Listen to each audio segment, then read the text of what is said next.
me, please. You can't get me. What's up, Dustin? How are you? Good. What's happening, brother? Oh, man. Very lovely shirt, as usual. Come on, and it's always crispy. So what exactly brings you to Houston? Is there anyone on the card that you have a special interest in? Yeah, you know, I grew up training with Matt Schnell. He's a North Louisiana guy.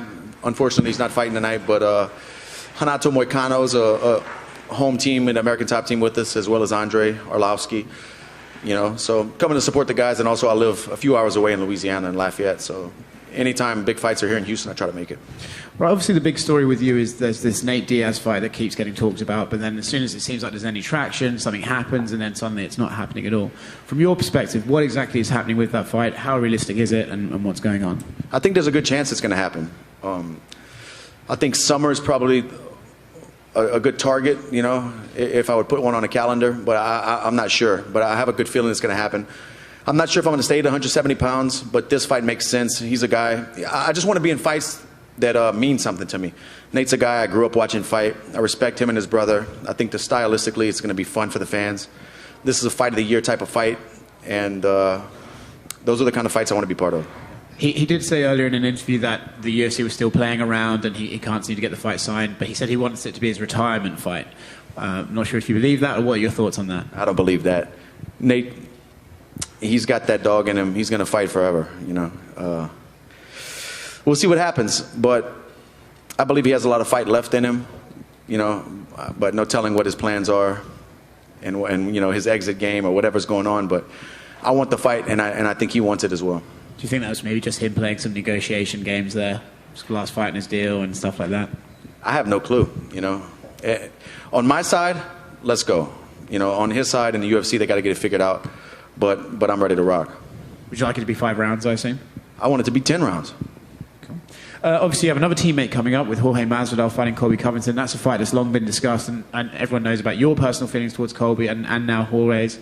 How do you see that fight going, and how important is it, do you think, for Jorge to beat him to kind of show Colby that you can't say the stuff he's been saying and get away with it? George is a guy who, you know, I've been around for the last 11 years. He's helped me out, you know, with knowledge and insight to the game. He's a pioneer of the sport. He was doing it way before it was cool. So guys like that, even if I wasn't friends with him, I respect guys like that. You know, Nate's one of those guys. I'm rooting for George, obviously. He's a teammate, a friend. He was part of me bumping up to lightweight when I was a 45er in the gym, sitting back one day after training. He was telling me, dude, just do it. You're not, you know, getting overwhelmed by the strength of me. That's when he was still at 55. George is just a good dude, man. And I want to see him succeed. I know he's working hard. I know Bo Nichols down there at American Top Team, and we have a lot of good wrestlers there, so he's preparing his wrestling game. And his fight IQ and skill is going to speak for itself, I believe, in this fight, but it is fighting. You know, I'm rooting for George. Did you ever see those two train together or spar, and do you have any idea of how it might go?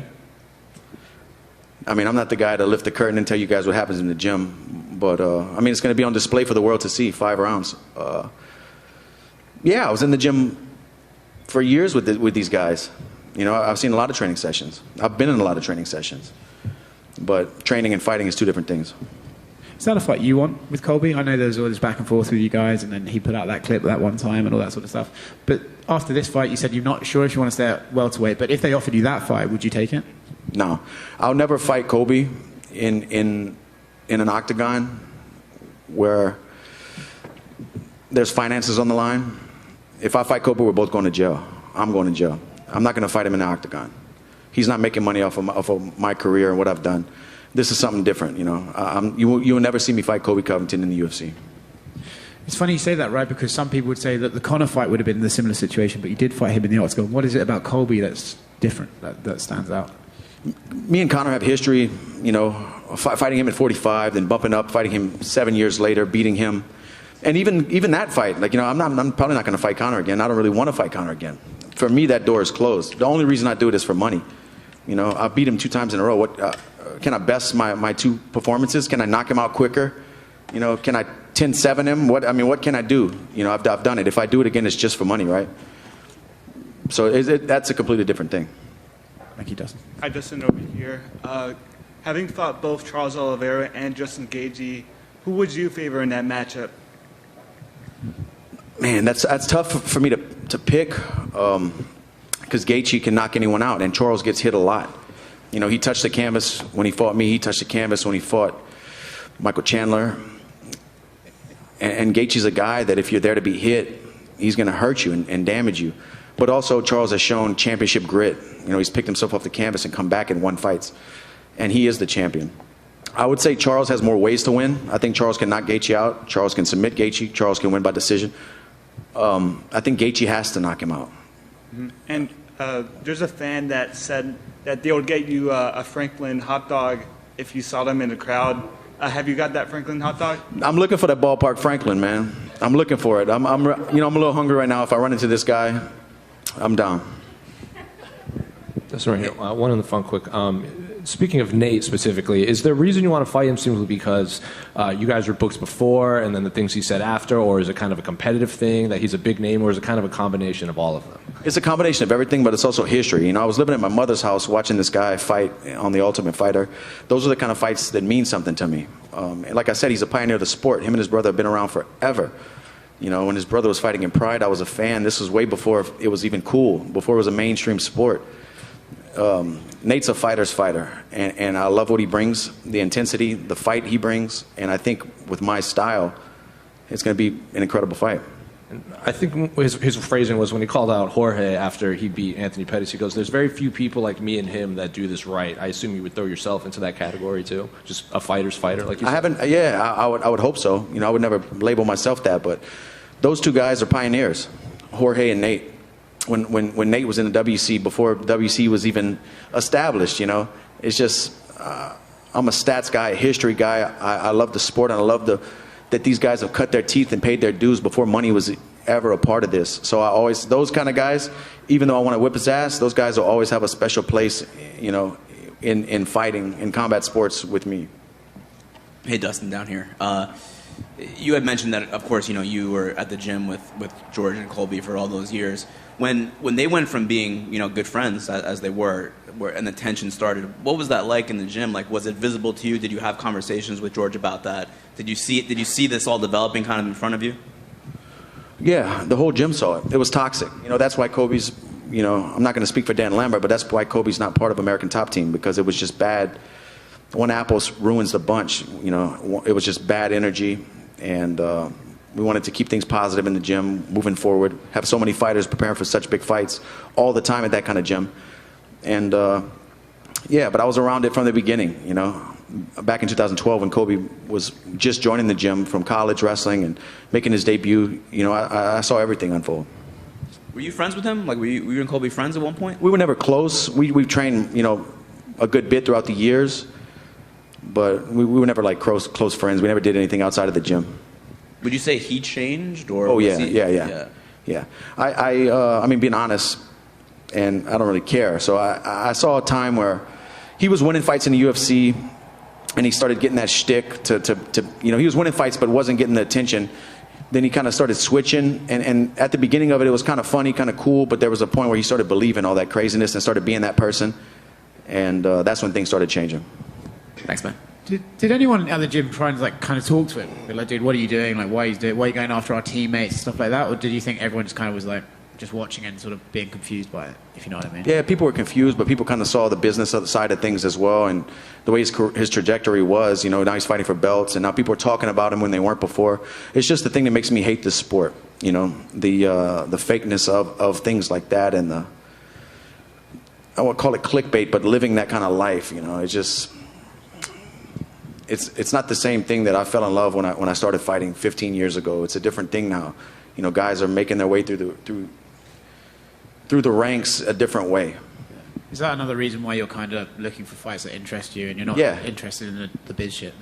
Bullshit of it? You said it. The bitch shit. You said it right. I meant bullshit. No, say it right. The bitch shit. Yeah, I'm not interested in it. You know, I want real fights, fun fights, fights that mean something to me. Okay. No bitch shit. No bitch shit. How hard do you think it will be for somebody to humble Colby? Do you think it's even possible? Bro, I don't know. That's on him, you know. We all take these losses differently. We'll see what happens, you know. But you put yourself in a position when you talk like that, you talk that much, you become, when you do fail, And when you do it long enough and fight the best guys, you will fail. You know, can he dust himself off? Can he pull it back together after talking all that stuff? We'll see. You know, I don't know. I don't really play a whole lot into it because I have my own things going on. And it is what it is, you know. I want George to win. We'll see what happens. I watched you on Fightsville. That's the first time I saw you, and you're just talking about being in the game for 15 years, and they say time flies. How has this ride been for you, and how quick has that time flew for you? It's crazy, man. I see like flashback pictures from 10, 12 years ago, and just how much things have changed in my life, business-wise, fighting-wise. Like I was saying, the sport's a different sport. You know, going from fighting in the WC on Versus to being on Fox. You know, I fought on the first Fox card in Anaheim. Then the Reebok deals, and now the Venom deals, and ESPN. It's just the way it's growing is impressive, and I'm thankful for all of it. But it's just every couple of years it's a different thing. You know, I just wanted to keep the authenticity that I fell in love with 15 years ago. You know, there was a code, there was something important that I was attached to this sport with. I don't want it for these next group of guys. I don't want it to lose that, because I've learned so much about myself through this whole journey. And I feel like these young kids, you know, it gave me a reason, it gave me a way to provide for my family, but also put myself in rooms and shake hands with businessmen. And it just brought me the opportunities in this sport, and the places I've been have opened my eyes. And I want the same thing for all these young guys. You know, I don't want to see it turn into fucking TikTok, you know what I mean? Dustin, one more. We see a lot of fighters like Khabib and Anthony Pettis and George that started their own kind of fight promotions. Anthony Pettis even has his own management company and kind of mentor these young fighters. Is that something you would be interested in the future? I want to be part of this sport forever. You know, I would love to get into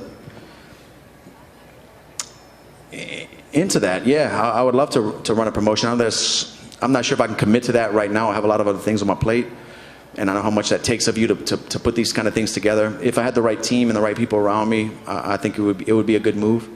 But I'm happy to see guys like Anthony, another guy who's a legend of the sport, you know, still competing, but pivot and make things happen. George still competing at the highest level, pivoting and making things happen in the sport. I always want to be part of this sport.